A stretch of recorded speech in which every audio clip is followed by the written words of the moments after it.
ዓለም አቀፉ የፖለቲካ መድረክ ቀደም ሲል ታይቶ በማይታወቅ መልኩ ወደ ከፍተኛ ውጥረትና የጦርነት አፋፍ ተገፍቷል።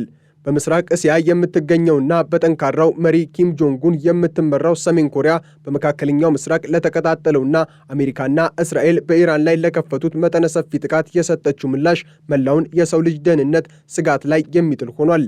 በዛሬው ዕለት ከፒዮንግያንግ የሚወጡት መረጃዎች እንደሚጠቁሙት የሰሜን ኮሪያው መሪ ኪም ጆንግ ኡን ለቴህራን ያላቸውን የማይናወጥ ድጋፍ ከመግለጽ አልፈው እስራኤልን ከዓለም ካርታ ላይ ለማጥፋት ዝግጁ መሆናቸውንና ለዚህም አንድ ሚሳኤል ብቻ እንደሚበቃ በከፍተኛ ቁጣና ዛቻ አስታውቀዋል። ይህ ንግግር ተራ የፖለቲካ ዲፕሎማሲ ሳይሆን ዓለምን ወደ ሶስተኛው የዓለም ጦርነትና ወደ ኒውክሌር ጥፋት ሊመራት የሚችል አደገኛ የጦርነት አዋጅ ሆኖ በዛሬው ዕለት ተመዝግቧል።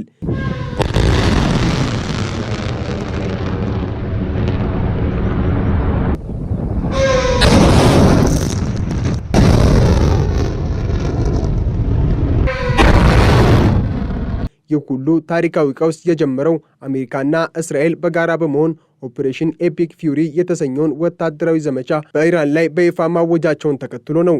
ይህ ዘመቻ የኢራንን የኒውክሌር መሠረተ ልማቶች ለማውደም ያለመ ቢሆንም በተግባር ግን የሀገሪቱን መንፈሳዊ መሪ አያቶላ አሊ ካሚኒን ሕይወት የቀጠፈ ጥቃት መፈጸሙ ሲረጋገጥ የምስራቁ ዓለም ዝምታውን እንዲሰበር አድርጎታል። ሰሜን ኮሪያ ይህንን አጋጣሚ በመጠቀም ከዚህ ቀደም ከዋሽንግተን ጋር የነበራትን የዲፕሎማሲ ጭላንጭል በዛሬው ዕለት ሙሉ በሙሉ አክትማለች።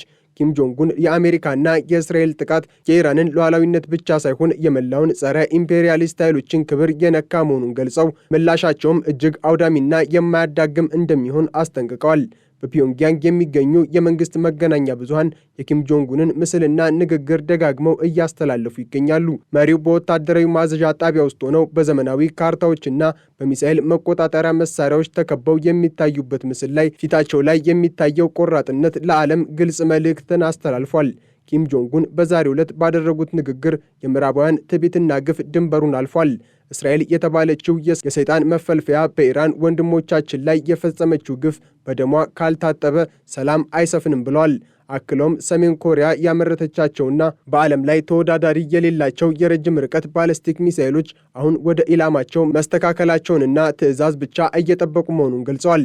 ለእስራኤል ጥፋት ብዙ ሰራዊት አያስፈልገንም፣ የእኛ አንድ ስልታዊ ሚሳኤል ያቺን ሀገር ከዓለም ካርታ ላይ ለማጥፋት ከበቂ በላይ ነው ሲሉ የተናገሩት ንግግር በቴል አቪቭ እና በዋሽንግተን ከፍተኛ ድንጋጤን ፈጥሯል። በዛሬው ዕለት ያለው ሁኔታ ከቃላት ዛቻ ባለፈ በተግባር የሚታይ ወታደራዊ ዝግጅት የታየበት ነው። ሰሜን ኮሪያ በድብቅ የመሬት ውስጥ መጋዘኖቿ ውስጥ ያስቀመጠቻቸውንና የኒውክሌር አረር መሸከም የሚችሉትን ህዋሶንግ 18 የተሰኙ ሚሳኤሎችን ወደ ማስወንጨፊያ ቦታዎቻቸው ማጓጓዟን ሳተላይቶች በዛሬው ዕለት አረጋግጠዋል። እነዚህ ሚሳኤሎች በጠንካራ ነዳጅ የሚሰሩ በመሆናቸው በደቂቃዎች ውስጥ ተዘጋጅተው ሊተኮሱ የሚችሉና በማንኛውም የአየር መከላከያ ስርዓት የማይመቱ ናቸው። ኪም ጆንግ ኡን በዛሬው ዕለት ለሰራዊታቸው የሰጡት ትዕዛዝ ሙሉ ዝግጁነት የሚል ሲሆን ይህም ማለት በማንኛውም ሰከንድ ሚሳኤሎቹ ወደ መካከለኛው ምስራቅ ሊወነጨፉ ይችላሉ ማለት ነው።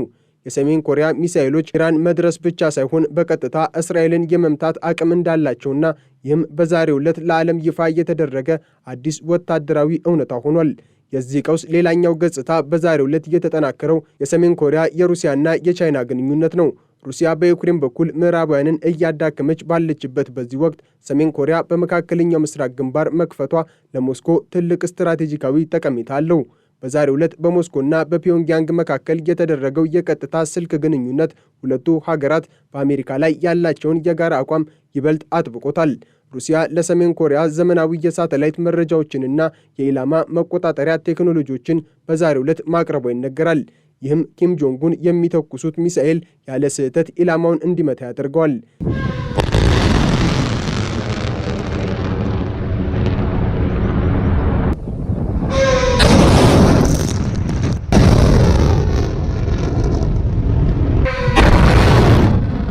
ቻይናም በበኩሏ የአሜሪካን ወታደራዊ እንቅስቃሴ በፓሲፊክ ውቅያኖስ ላይ ለመገደብ የባህር ኃይሏን በዛሬው ዕለት ወደ ከፍተኛ ዝግጁነት አምጥታለች። ይህ የአራቱ ሀገራት ጥምረት ዓለምን ወደ ሁለት ተቃራኒ ጎራዎች በመክፈል ለታላቁ ጦርነት መንገድ ከፍቷል። ኪም ጆንግ ኡን በዛሬው ዕለት በሰጡት መግለጫ አሜሪካን የዓለም ሰላም ጠንቅ ሲሉ ጠርተዋታል። በቬንዙዌላ በሊቢያና በኢራቅ የተፈጸሙት ታሪኮች በኢራን ላይ እንዳይደገሙ ሰሜን ኮሪያ የራሷን መስዋዕትነት ለመክፈል መወሰኗን ገልጸዋል። እኛ እንደ ሌሎቹ ሀገራት በድርድርና በውሸት ተስፋ የምንታለል አይደለንም። የኒውክሌር ኃይላችን የክብራችንና የህልውናችን መገለጫ ነው ያሉት ኪም በዛሬው ዕለት ለኢራን ህዝብና ለተቀሩት የኢራን መሪዎች አይዟችሁ ከጎናችሁ ነን የሚል የቪዲዮ መልእክት ልከዋል። ይህ መልእክት በቴሄራን ጎዳናዎች ላይ በሚገኙ ትላልቅ ስክሪኖች ላይ በዛሬው ዕለት ሲታይ የኢራን ህዝብ በከፍተኛ ስሜትና ተስፋ ሲቀበለው ተስተውሏል። የሰሜን ኮሪያው ሚሳኤሎች ለኢራን መድረሳቸው ብቻ ሳይሆን ኪም ጆንጉን ራሳቸው ጦርነቱን ለመምራት ያላቸው ጽኑ ፍላጎት የምዕራባውያንን ወታደራዊ የበላይነት ጥያቄ ውስጥ ጥሎታል። በመላው ዓለም የሚገኙ የኢኮኖሚ ገበያዎች በከፍተኛ ድንጋጤ ውስጥ ወድቀዋል። የነዳጅ ዋጋ በአንድ ቀን ውስጥ በታሪክ ሁኔታ የጨመረ ሲሆን የዓለም አቀፍ ትራንስፖርት የንግድ ልውውጥም ስጋት ላይ ወድቋል። ይህ ሁሉ የሆነው የሰሜን ኮሪያ ሚሳኤሎች በዛሬው ዕለት ወደ አየር ከወጡ የፋርስ ባህረ ሰላጤና የመካከለኛው ምስራቅ የነዳጅ ቀጠናዎች ወደ እሳት ኳስነት ይቀየራሉ የሚለው ስጋት በመንገሱ ነው።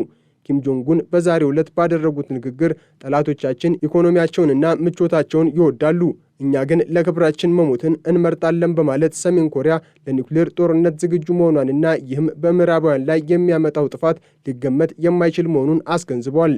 በፒዮንግያንግ የሚገኙ የሚሳኤል ማምረቻ ፋብሪካዎችና ወታደራዊ ላቦራቶሪዎች በሙሉ አቅማቸው እየሰሩ ይገኛሉ። ኪም ጆንጉን እነዚህን ፋብሪካዎች በዛሬው ዕለት ጎብኝተው ለሰራተኞቹና ለሳይንቲስቶቹ የታሪክ ጀግኖች የሚል ማዕረግ ሰጥተዋል። መሪው በፋብሪካው ውስጥ ሆነው አንዲት ትልቅ ሚሳኤል ላይ እጃቸውን ጭነው በሚታዩበት ምስል ላይ ይህች ሚሳኤል የፍትህ መሳሪያ ናት ሲሉም ተደምጠዋል። የሰሜን ኮሪያ ሳይንቲስቶች በዛሬው ዕለት አዲስ አይነት የሃይፐርሶኒክ ሚሳኤል ቴክኖሎጂን ለኢራን ማጋራታቸውም ተሰምቷል።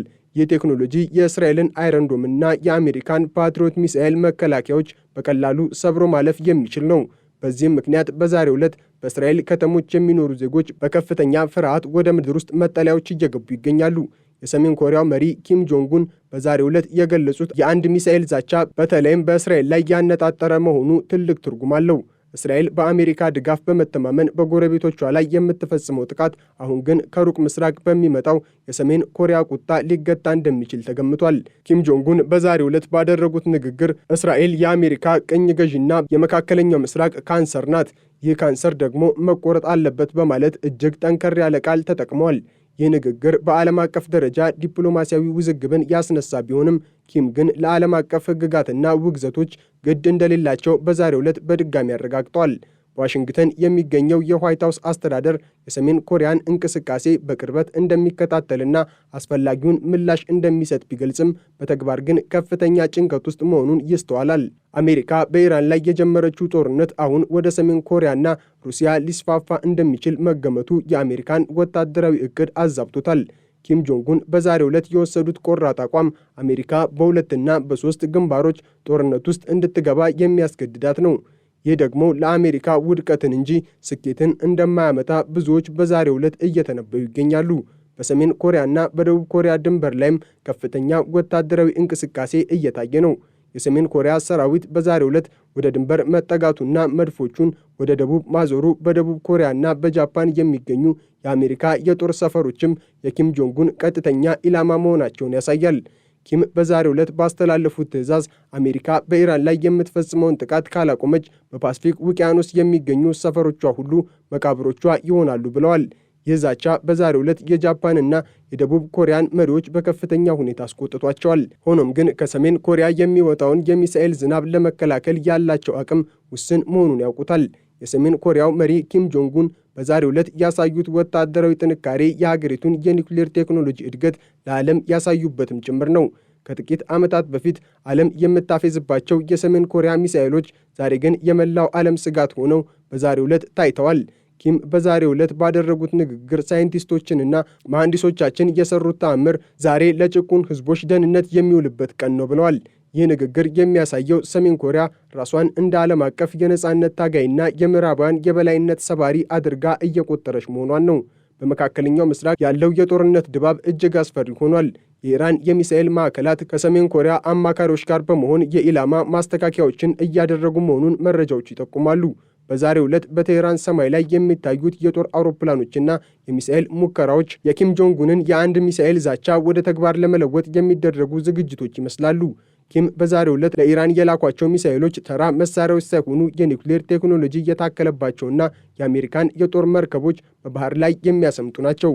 ዓለም አቀፉ ማህበረሰብ በተባበሩት መንግስታት ድርጅት በኩል ውይይት ለማድረግ ቢሞክርም ሰሜን ኮሪያ ግን ማንኛውንም አይነት ድርድር ውድቅ አድርጋለች። ድርድር ጊዜ መግዣና ጠላትን ማጠናከሪያ ነው። እኛ የምናምነው በተግባርና በጉልበት ብቻ ነው የሚለው የፒዮንግያንግ አቋም በዛሬው ዕለት በድጋሚ ተንጸባርቋል። ኪም ጆንግ ኡን በዛሬው ዕለት ባደረጉት ንግግር የተባበሩት መንግስታት ድርጅት የአሜሪካ አገልጋይ መሆኑንና ለዓለም ሰላም ምንም አይነት ፋይዳ እንደሌለው ገልጸዋል። በመሆኑም ሰሜን ኮሪያ የወሰደችው እርምጃ በራሷ ፍላጎትና በራሷ የፍትህ መመዘኛ መሆኑን አሳውቃለች።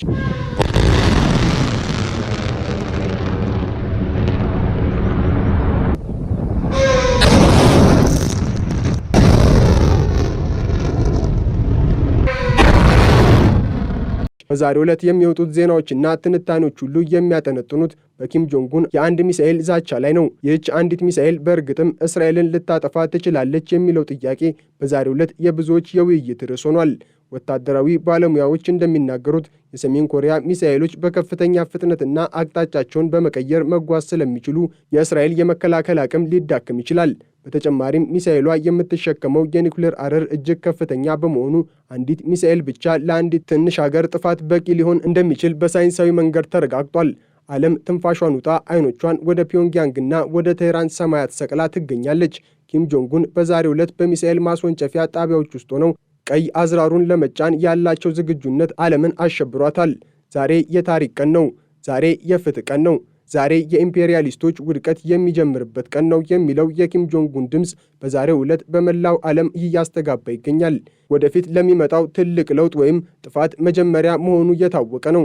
በሰሜን ኮሪያ የሚገኙ በሚሊዮን የሚቆጠሩ ወታደሮችና ዜጎች መሪያቸውን ኪም ጆንግ ኡንን ደግፈው ወደ አደባባይ ወጥተዋል። እስራኤልን እናጠፋለን፣ አሜሪካን እንቀብራለን የሚሉት መፈክሮች በዛሬው ዕለት በፒዮንግያንግ ጎዳናዎች ላይ በከፍተኛ ድምፅ እየተሰሙ ነው። ኪም በዛሬው ዕለት በሰጡት መመሪያ እያንዳንዱ ዜጋ ለጦርነት ዝግጁ ይሁን፣ ጠላት ከመጣ ግን አመድ ሆኖ ይመለሳል ብለዋል። ይህ በሀገር አቀፍ ደረጃ የተደረገ የጦርነት ቅስቀሳ ሰሜን ኮሪያ በኢራን ጉዳይ ላይ ያላትን ጽኑ ቁርጠኝነትና ለራሷም የህልውና ትግል መዘጋጀቷን የሚያሳይ ነው። ዓለም የደረሰችበት የውጥረት ደረጃ ምናልባትም ከሁለተኛው የዓለም ጦርነት በኋላ ታይቶ የማይታወቅ ነው።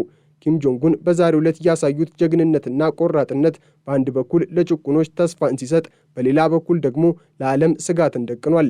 በዛሬው ዕለት የምንሰማው የሚሳኤል ነጎድጓድና የጦርነት ድምፅ ነገ ወደማይቀረው የጥፋት እሳት ሊቀየር እንደሚችል ብዙዎች ይሰጋሉ። ሆኖም ግን ኪም ጆንግ ኡን ባደረጉት የመዝጊያ ንግግር እኛ የምንፈልገው ሰላምን ነው፣ ሰላም ግን የሚገኘው ጠላትን በማዳከም ብቻ ነው በማለት የሚሳኤል ጥቃታቸው ለዘላቂ ሰላም መሆኑን ለማስረዳት ሞክረዋል። ይህ ሁኔታ በታሪክ መጽሐፍት ውስጥ ትልቅ ቦታ የሚይዝ ነው። የሰሜን ኮሪያው መሪ ኪም ጆንግ ኡን ኢራን ላይ ሊተኮሱ ያሉትን ሚሳኤሎች ዝግጅት በዛሬው ዕለት አጠናቀዋል። ዓለም በዛሬው ዕለት የምታየው ትዕይንት የሰው ልጅ ስልጣኔ በአንድ መሪ ውሳኔ ላይ ተንጠልጥሎ መገኘቱን ነው። ኪም ጆንግ ኡን በሚሳኤል ማዘዣ ጣቢያ ውስጥ ሆነው ሰዓታቸውን ሲመለከቱ ዓለምም አብራ ሰዓቷን እያየች ትገኛለች። ያቺ አንድ ሚሳኤል መቼ እንደምትወነጨፍና የእስራኤል ዕጣ ፈንታ ምን እንደሚሆን በዛሬው ዕለት የሚታወቅ ባይሆንም የኪም ጆንግ ኡን ቃል ግን በዛሬው ዕለት ዓለምን አንቀጥቅጧል። ሌላው አስደናቂው ክስተት የሰሜን ኮሪያው መሪ ኪም ጆንግ ኡን ለኢራን ሕዝብ ያሳዩት ወንድማዊ ፍቅር ነው። መሪው በዛሬው ዕለት በሰጡት መግለጫ ኢራናውያን ወንድሞቻችን ናቸው፣ ደማቸው የእኛም ደም ነው፣ ስለዚህ የእነሱን ደም ያፈሰሰ ሁሉ የሰሜን ኮሪያን ቁጣ ይቀበላል ብለዋል። ይህ አይነቱ ጥልቅ ትስስር በሁለቱ ሀገራት መካከል ያለውን ወታደራዊና ፖለቲካዊ ውህደት የሚያሳይ ነው። ሰሜን ኮሪያ ለኢራን የሰጠችው የሚሳኤል ዋስትና እስራኤልና አሜሪካ በኢራን ላይ የጀመሩትን ጥቃት እንዲያቆሙ የሚያስገድድ ትልቅ ተጽዕኖ ነው። በዛሬው ዕለት ዓለም በከፍተኛ ስጋትና በጸሎት ውስጥ ሆና ነገን ትጠብቃለች። ኪም ጆንግ ኡን በሚሳኤል አዝራሩ ላይ ጣታቸውን አሳርፈው ዛሬ የውሳኔ ቀን ነው የሚለው የኪም ድምፅ በዛሬው ዕለት በመላው ዓለም እያስተጋባ ይገኛል። ይህ የጦርነት ነጋሪት በዛሬው ዕለት በፒዮንግያንግ ሰማይ ላይ በሚታየው የሚሳኤል ብልጭታ ሊጠናቀቅ እንደሚችል ይታመናል። ኪም ጆንግ ኡን በዛሬው ዕለት ያሳዩት ቆራጥነት ዓለምን ወደ አዲስ የታሪክ ምዕራፍ ወይም የመጨረሻው ጥፋት እየመራት መሆኑን ሁሉም ተገንዝቧል። በዛሬው ዕለት የታየው እውነት ኃይል የፍትህ መመዘኛ በሆነበት ዓለም ውስጥ የሰሜን ኮሪያ ሚሳኤሎች የጥፋት ሳይሆን የኃይል ሚዛን መጠበቂያ መሆናቸውን ኪም ጆንግ ኡን በዛሬው ዕለት ለዓለም ለማሳየት መሞከራቸውን ነው።